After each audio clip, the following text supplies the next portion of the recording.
Hi, online crew. How are you? And welcome to today's live, where I'm going to share with you 12 steps where you can secure your Facebook account.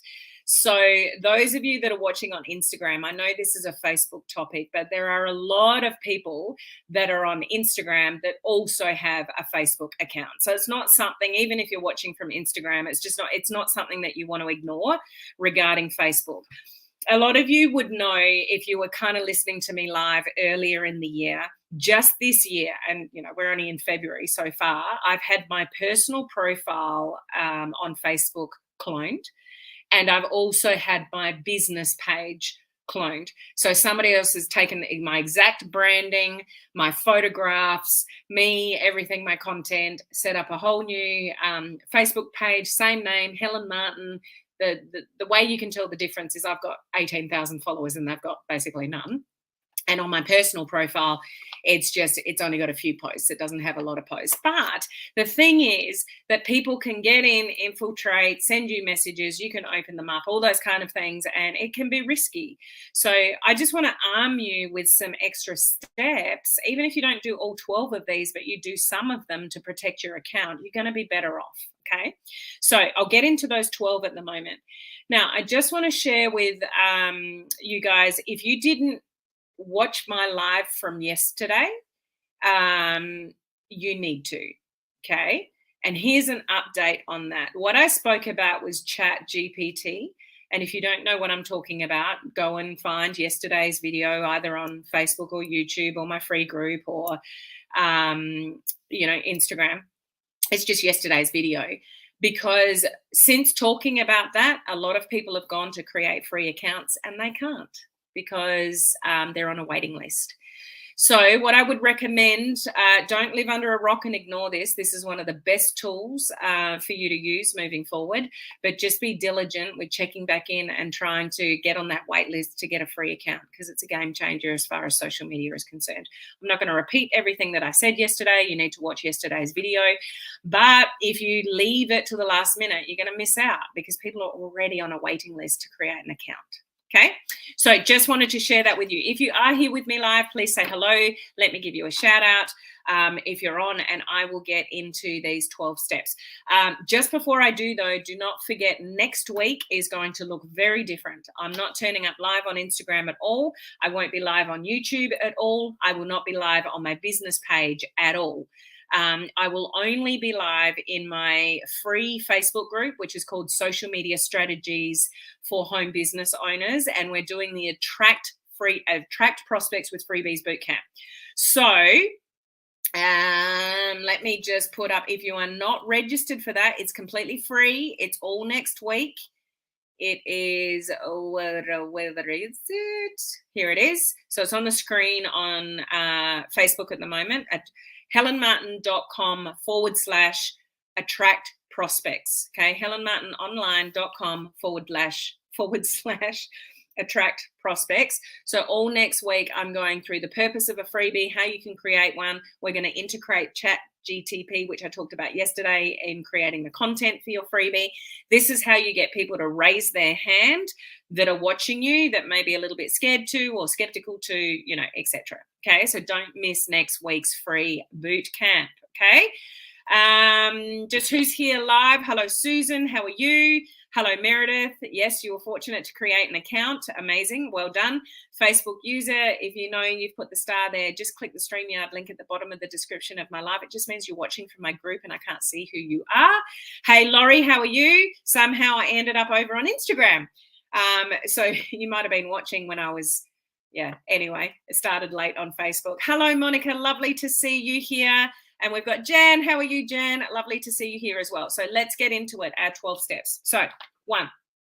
So you might want to write these down or come back to the replay at some stage and write them down. As I said, you may not do all 12, but if you do some of them, you're going to be far better off in protecting your account. People are getting very sophisticated these days with tricking you into opening links that you shouldn't, or sending you an email from Facebook and it's not actually from Facebook, alerting you to something that you've done wrong and click this link, and you go and click the link and it wasn't even from Facebook. All those kind of things. Like, people are getting very sophisticated with hacking your accounts. So let's tighten things up and protect you. Okay. So number one, set up two-factor or multi-factor authentication. So that means when you log in, you can choose which way you do it. You can either do it through an authentication. I can't really spit out that word. An app, or you can just do it through text messaging. It's not the most secure, but it's better than having nothing. So, when you log into something and it'll say, I'm sending you a code to your phone, and you'll get a code. So that's like the two-factor authentication. If you use the app and you get a code from the app on a phone, that's more secure than the text message. Okay. But set it up. Okay. And just, I guess, a little added extra to that. If you've got a business page and you've got extra admins on your business page, then tell them to go and set up the two-factor as well, because it's every admin is a risk. So if you've got multiple admins, a lot of you might have a husband or a wife or a friend or something as another admin. Tell them to go and set up the two-factor as well. Okay, so every admin creates a risk. Number two, only use long and cryptic passwords. So the recommendation is, if you can remember it, it's not cryptic enough. So a lot of you will use a password that you use in a lot of different places, which is really risky and can be tracked. And people that are really smart and, internet land can get that password and then go into all other things, including bank accounts, if you use the same password. Not a good idea, guys.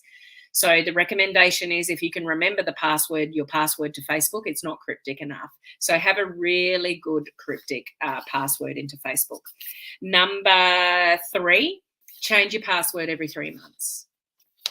So, a lot of you may have used the same password for years and years and years. Not a good idea. Change your password every 3 months. Number four, this is really high level, but it's setting up a USB security key. So how you put them in, and it is an extra level of security. So if you're really high tech and you want to go to that level, that's really high security. So a USB security key is what it's called.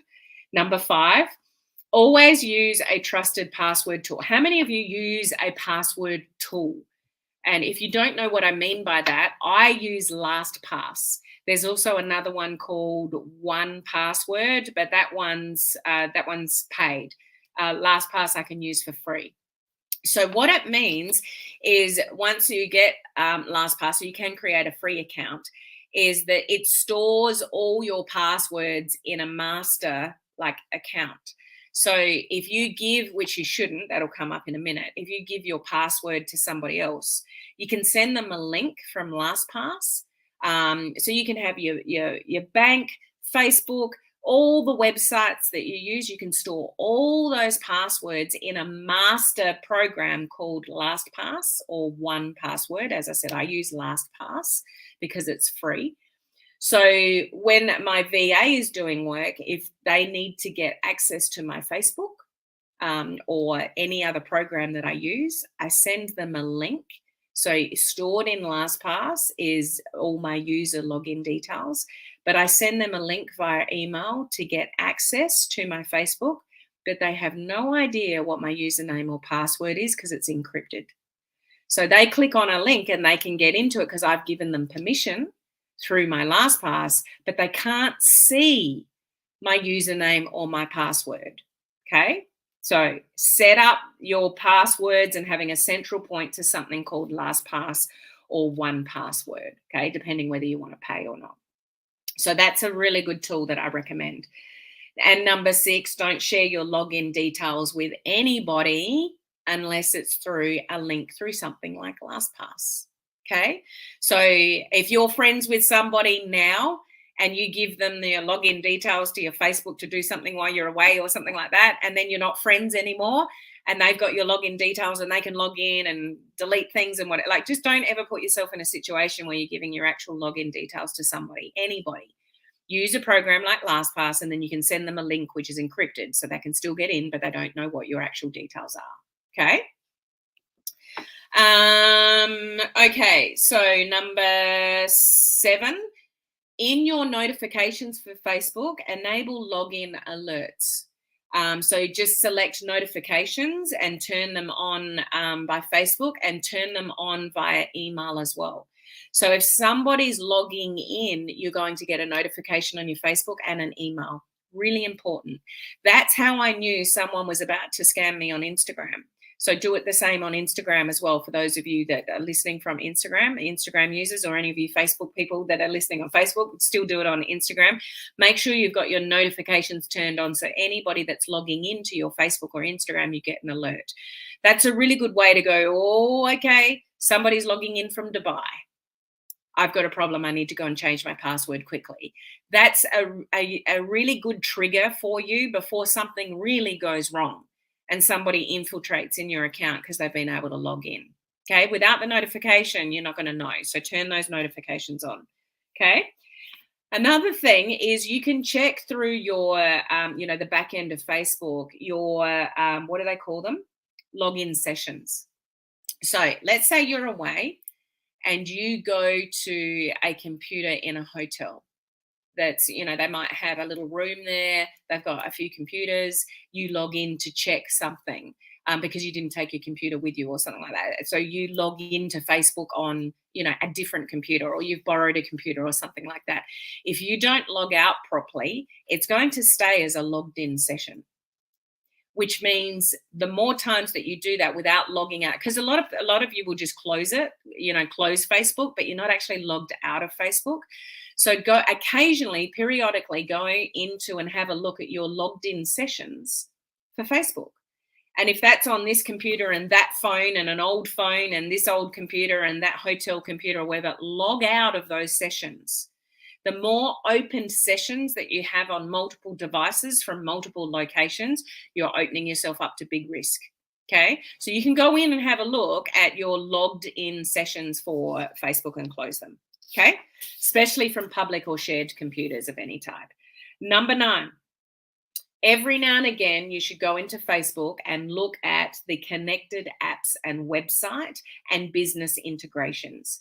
So have you ever logged into something completely unrelated to Facebook, but you logged in via your Facebook account? Do you know what I mean? So you've gone to some kind of website and it says log in via your Facebook account. So you're allowing that website or that business integration or a third-party app to get access to your Facebook login details and everything about you. So every now and again, go in and check. It's called review connected apps and websites and business integrations. And unless they're relevant, close them, get rid of them. Okay. Really important. So if there are apps and services that you don't currently use and you don't want to be logged into, you need to, remove them. Okay. This is where you're opening up risk for yourselves. And it happens all the time when you go into, you just might want to go and buy something, or you end up on a website and you have to log in, but it asks you to log in via Google or via Facebook or via something like that. And you just do that innocently. But that app or that website, wherever you've connected through, has now got, access to your Facebook details. It's very risky for you to do that. So every now and again, you should have a look at what you're connected through regarding apps and websites and business integrations, and get rid of them if you don't need them anymore. Okay, hopefully all of you are doing number 10. This is something that I've done for a long time, and hopefully a lot of you that have been following me for a while do as well. You need to hide your friends from your personal profile. So you have the option to hide your friends list from your Facebook. So when people go to your Facebook, they can see how many friends you have, but they can't actually go in and see who they all are. That's really important. If you've got your friends list open and public to everyone, this is how people go rife on scamming people. They just look at your Facebook, or if somebody else has got their friends list open and you're a friend of theirs, you're going to get targeted. So if everyone's got their friends list locked down, then there's less risk of being scammed by something. Okay. People can scam your entire network of friends if you've got that open. So go into your settings and make sure that your friends are not public. Really, really, really important. All of you should have had that done a long time ago. But if you hadn't, go into the settings, go and have a poke around as to how to do that. If you get stuck with all the technical things that I'm sharing with you of how to do this or how to do that, just go to Google or YouTube and go, how do I hide my friends lists on my personal profile? And just find a video of some sort of how to do these things. Okay. Don't get stuck on the actual technical side of it. Number 11, be super, super, super. The amount of people, even on my network marketing team, that get scammed because they clicked on a link.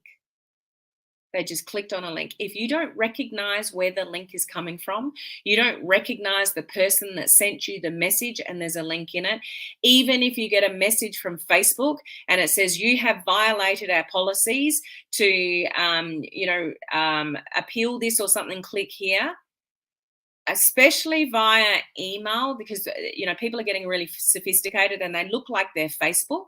But if you actually go and look at the email address, it's not from Facebook. It's from a third party. So no excuses if you don't recognize where a link is coming from, even if you think it's Facebook. Don't click on anything until you've looked a little bit harder as to whether it's legitimate or not. If you don't know, go and ask somebody that might be more in the know. Screenshot it and say, does this look legit to you? Do you know how many messages and emails that I've got from supposedly Facebook that says, we are going to close your account through violations. If you want to appeal it, click here. Like if I took that seriously every time I got one of those that, and I know it's spam, it's not real. And my accounts, touch wood, my business page has never been shut down, but I've got that message a lot. We are going to shut your account down, your page down within the next 24 hours because you've violated community services, community policies. Can't remember the exact wording now. Like, just don't click on anything if you're not sure. Even those ones, like those simple random ones in Messenger where it's a YouTube link or something similar and it just says, is this you? Is this you in this video? And it looks like it's coming from a friend because the friend's been scammed. So you could get a message from me and it's just a YouTube clip that says, is this you? Is this your photo?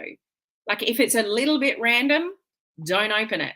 And sometimes I've gone back to people and said, oh, such and such, did you send this message above? Because I'm just not sure if it's spam or not. And I'll say, yeah, I sent this to you because I wanted you to look at blah, blah, blah. And I'll go, okay, cool. I'm just checking it's from you because it was just a little bit random that you sent something without a message. So if you get links without any kind of message either, it's a clue. So just don't click on stuff that you don't, you're not 100% sure whether it's legit or not. We've had somebody in my network marketing team that innocently clicked on it and they've lost their personal profile and business page for good. Cannot get it back, had to start again. Don't put yourself in that position by clicking on something you probably shouldn't have. Okay, it can be as easy as that. And number 12, review your browser, extensions. There are extensions that you add on to your, to your browser all the time. So same thing again, you want to go into your settings and review your browser extensions and to see if there's anything sus there, to see whether there's anything that you can remove. You probably add browser extensions and don't even realize it. So just go and look it up, what browser extensions kind of means, but you want to review those and make sure that you remove any browser extensions. There's apps and things like that you can add on to do certain things. If you're not using them anymore, get rid of them. Okay.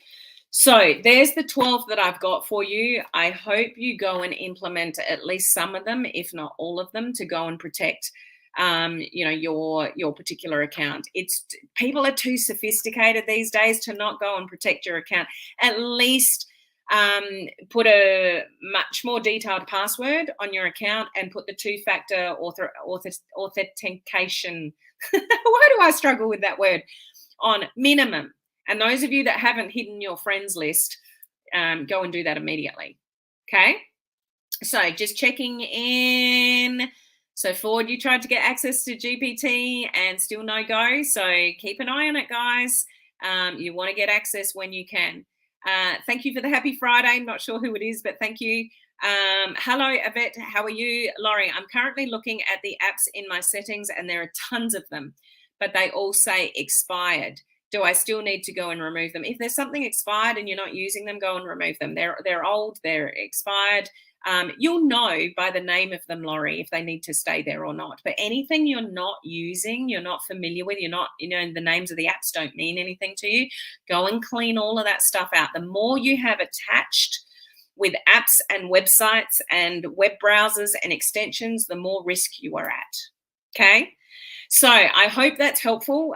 Just, to do a couple of things, if not a lot of those things, to go and protect your account. There's just so much spam going on. You really need to up your level of responsibility to keep your account, protected. So again, next week, I won't be live on Instagram at all. Sorry, guys. I won't be live on YouTube at all. I won't be live on my business page at all. We will be hanging out in my free Facebook group, which is called Social Media Strategies for Home Business Owners. I've had the link up on the screen on Facebook. If you go to helenmartinonline.com/attract prospects, that's what we're doing next week. I'm going to teach you what that's all about, how you can create a freebie of your own to get people to raise their hand from social media. Attraction Marketing 101. Okay, so I'll look forward to seeing you for day one of that next week. Share that link out with your friends as well. Help them learn how to attract more people to them from social media by having something like a freebie. Okay. Sounds good. Okay. Veronica, thank you for your generous sharing of this important and helpful information. My pleasure. No worries, Susan. Great to have you guys here, and I will see you guys next week. Bye-bye.